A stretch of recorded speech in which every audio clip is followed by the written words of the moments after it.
ونصلي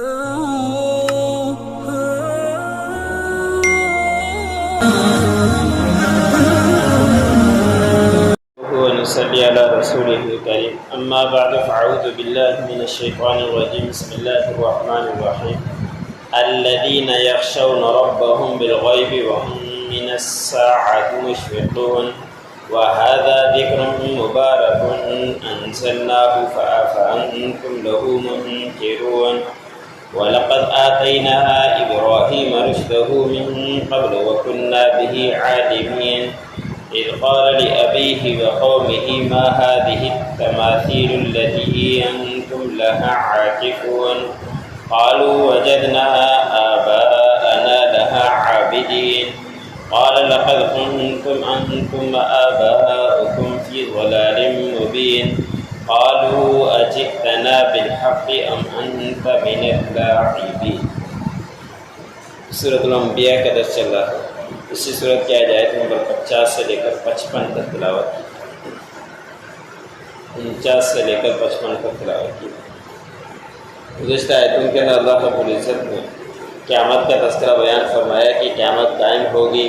وہاں ترازو لگے گا، جو کچھ انسان جس طرح کا کام کر کے آیا وہاں انصاف کے ساتھ اس کو بدلہ ملے گا، اور اللہ سے بڑھ کر کوئی اور انصاف کرنے والا نہیں ہے، اور اللہ بہترین حساب کرنے والا ہے۔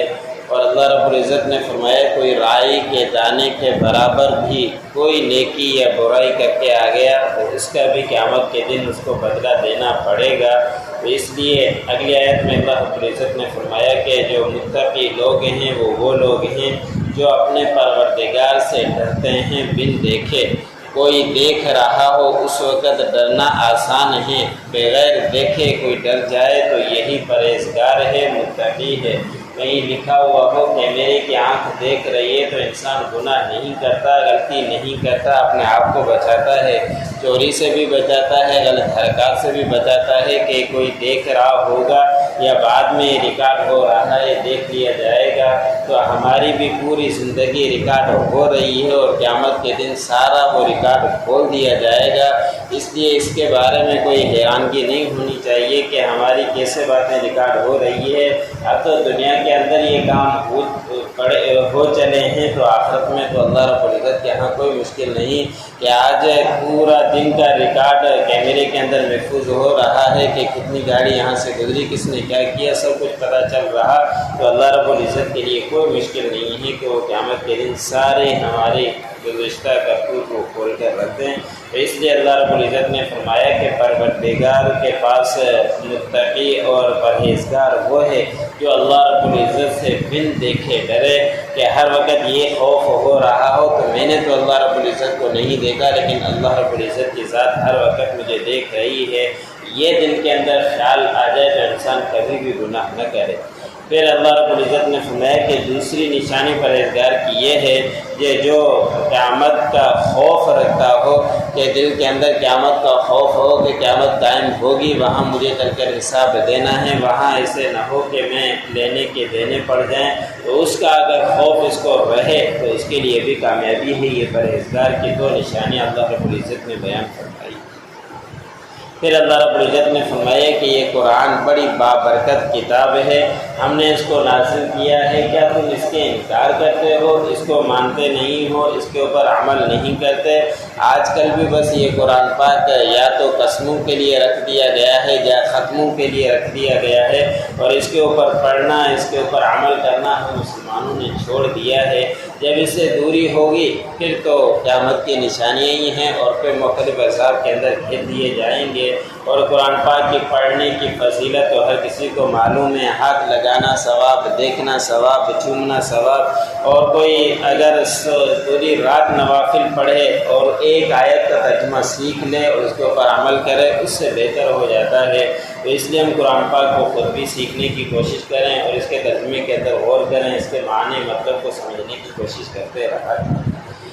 اگلے رکوع کے اندر اللہ رب العزت نے حضرت ابراہیم علیہ السلام کا تذکرہ بیان فرمایا ہے کہ کہ اللہ رب العزت نے فرمایا کہ ہم نے ابراہیم علیہ السلام کو اس کی سمجھ دی، اس کی دانائی دی، اور اس سے پہلے مفسرین نے لکھا ہے کہ حضرت موسیٰ ہارون علیہ السلام سے پہلے ابراہیم علیہ السلام آئے تھے کہ ان سے پہلے اللہ رب العزت نے ان کو سمجھ دی، دانائی دی، اور اللہ رب العزت حضرت ابراہیم علیہ السلام کے بارے میں جاننے والے تھے، اور سب کچھ اللہ رب العزت کے علم میں تھا۔ جب حضرت ابراہیم علیہ السلام پیدا ہوئے، عراق کے علاقے میں ایک شہر تھا، وہاں پہ پیدائش ہوئی حضرت ابراہیم علیہ السلام کی، اور جس گھر کے اندر پیدا ہوئے ان کے والد بت شکن تھے اور بت تراش بھی تھے، بت بناتے بھی تھے، بت یعنی مملکت کے امور بھی تھے، جو جہاں کام بت کا ختم ہو جائے کسی مقام پر تو اس کا انتظام تھا کہ ان کا والد وہاں انتظام کیا کرتا تھا۔ ان کے گھر کے اندر اللہ رب العزت نے حضرت ابراہیم علیہ السلام کو پیدا کیا۔ حضرت ابراہیم علیہ السلام کا نام ابراہیم ہے اور ان کے والد کا نام آزر ہے، اور یہ قرآن پاک کے اندر موجود ہے۔ بعض کہتے ہیں کہ یہ آزر ان کا والد نہیں، طارق نام ان کے والد کا ہے۔ جب قرآن پاک نے آزر کہہ دیا تو ہمیں اس کے اندر تعویل کرنی نہیں چاہیے۔ بعضوں کے ذہن میں ہوتا ہے، کوئی سوال بھی کرتے ہیں کہ ان کے والد کا نام طارق ہے، نہیں بلکہ ان کے والد کا نام آزر ہی ہے، جو قرآن پاک کے اندر آ چکا ہے۔ اللہ رب العزت نے ان کا نام لے کر بیان فرمایا کہ ابراہیم علیہ السلام کے والد آزر ہیں۔ اور جب حضرت ابراہیم علیہ السلام نے اپنے والد سے اور اپنی قوم سے دین کی دعوت دی اور ان سے کہا کہ یہ مورتیاں کیا ہے جس کے سامنے تم جھکے رہتے ہو، کبھی ان کو خوشبو ملتے ہو، کبھی ان کے سامنے طعام رکھتے ہو، کبھی ان کے سامنے طواف کرتے ہو، یہ کیا چکر ہے، کیا معاملہ ہے؟ تو انہوں نے کہا کہ ہم نے اسی طرح پایا ہے اپنے آبا و اجداد کو۔ ان کے پاس کوئی دلیل نہیں ہوا کرتی تھی، مشرکین کے پاس بھی کوئی دلیل نہیں ہوا کرتی تھی۔ حضرت صلی اللہ علیہ وسلم مشرکین کو دعوت دیتے تو اس کے بارے میں وہ یہی کہتے کہ ہم نے اپنے آبا و اجداد کو یہ اسی طرح کرتے پایا ہے۔ تو حضرت ابراہیم علیہ السلام نے جو اپنی قوم سے کہا تو ان سے دلیل مانگی تو کوئی دلیل ان کے پاس نہیں تھی، اور یہی کہنے لگے کہ ہمارے آبا و اجداد اسی طرح عبادتیں کیا کرتے تھے، اس لیے ہم ایسے ہی کرتے ہیں۔ تو حضرت ابراہیم علیہ السلام نے فرمایا کہ تم اور تمہارے آبا و اجداد کھلی گمراہی کے اندر ہو کہ تم غور و فکر نہیں کرتے، کوئی مقصد تمہارا اس سے حاصل نہیں ہوتا، اس کے باوجود بھی جھکے رہتے ہو اور پھر کہتے ہو کہ ہمارے آبا و اجداد اسی طرح کیا کرتے تھے، تو سارے کے سارے گمراہ ہو۔ پھر انہوں نے کہا کہ کیا اے ابراہیم، کیا آپ اس بارے میں کوئی حق لائے ہو یا آپ ایک کھیل کی بات کر رہے ہو، بس ایک تماشا کر رہے ہو، یا اس کے بارے میں کوئی حق کی بات آپ کے پاس ہے کہ یہ ہمارے معبود نہیں ہے، ہمارا معبود کوئی اور ہے؟ حضرت ابراہیم علیہ السلام نے بڑے اچھے دلیل کے ساتھ ان کو سمجھایا تھا، ان کا تذکرہ کرنا ہے۔ الذین یخشون ربهم بالغیب، اور جو لوگ اپنے متقی وہ لوگ ہیں کہ جو اپنے پروردگار سے بن دیکھے ڈرتے ہیں، وَهُم مِّنَ السَّاعَةِ مُشْفِقُونَ، اور قیامت کا دن کا خوف رکھتے ہیں۔ وَهَذَا ذِكْرٌ مُبَارَكٌ أَنزَلْنَاهُ، اور یہ قرآن بابرکت ہے، ہم نے اس کو نازل کیا ہے۔ أَفَأَنتُمْ لَهُ مُنكِرُونَ، کیا بس تم اس کا انکار کرتے ہو؟ وَلَقَدْ آتَيْنَا إِبْرَاهِيمَ رُشْدَهُ، اور تاکہ ہم نے دی ابراہیم علیہ السلام کو اس کی سمجھ، من قبل، حضرت موسیٰ ہارون علیہ السلام سے پہلے، وَكُنَّا بِهِ عَالِمِينَ، اور ہم اس کو جاننے والے تھے۔ اِذْ قَالَ لِأَبِيهِ وَقَوْمِهِ، جب کہا حضرت ابراہیم علیہ السلام نے اپنے والد سے اور اپنی قوم سے، مَا هَٰذِهِ التَّمَاثِيلُ الَّتِي، یہ کیا ہے مورتیاں، انتم لها عاکفون، جس کے سامنے تم جھکے رہتے ہو؟ قالوا وجدنا آباءنا لها عابدین، انہوں نے کہا کہ ہم نے پایا ہے ہمارے آبا و اجداد کو اسی طرح اس مورتیوں کی عبادتیں کرتے ہوئے۔ قال لقد كنتم انتم وآباؤكم في ضلال مبين، حضرت ابراہیم علیہ السلام نے فرمایا کہ تحقیق تم اور تمہارے آبا و اجداد کھلی گمراہی کے اندر ہو۔